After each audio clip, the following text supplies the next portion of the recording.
dépit des réticences africaines. Le Conseil de sécurité de l'ONU tiendra à l'initiative des États-Unis sa première réunion sur le Cameroun le 13 mai prochain. Alors que le pays est secoué depuis 2017 par un conflit armé entre séparatistes anglophones et les autorités centrales. La réunion, qui portera sur la situation humanitaire dans le pays, sera informelle avec la possibilité d'intervenants extérieurs. Aucun texte, déclaration ou communiqué du Conseil n'est attendu à l'issue de cette session. Cela fait longtemps que le Conseil de sécurité devrait s'intéresser à ce qui se passe au Cameroun, où nous voyons une crise humanitaire dévastatrice, a souligné la mission américaine à l'ONU. Nous espérons que cette réunion permettra d'encourager une réponse régionale et internationale plus robuste, afin d'éviter une dégradation de la situation plus importante, a-t-on ajouté de même source. Divergence diplomatique. Les séparatistes anglophones du Cameroun, pays à majorité francophone, militent pour la création d'un État indépendant dans les régions du Nord-Ouest et du Sud-Ouest. Fin 2017, après un an de protestation, ils ont pris les armes contre Yaoundé. Depuis, ces régions sont le théâtre d'un violent conflit armé qui n'a cessé de prendre de l'ampleur.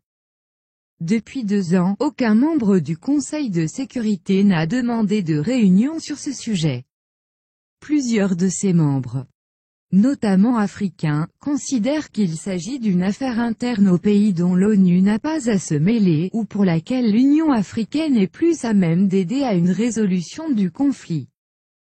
Plusieurs États membres jugent qu'une diplomatie bilatérale et discrète est préférable pour faire pression sur le pouvoir afin de parvenir à une solution pacifique, selon des diplomates. L'argument d'une déstabilisation régionale. Dans le pays, les combats opposent régulièrement l'armée, déployée en nombre, à des groupes épars de séparatistes armés qui attaquent gendarmerie et écoles, et multiplient les enlèvements. Selon le Centre d'analyse géopolitique international Crisis Group, en 20 mois le conflit a fait 1850 morts.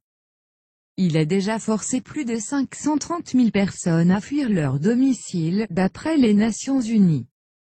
Le Nigeria accueille 35 000 réfugiés, pour la plupart des femmes et des enfants, selon l'ONU.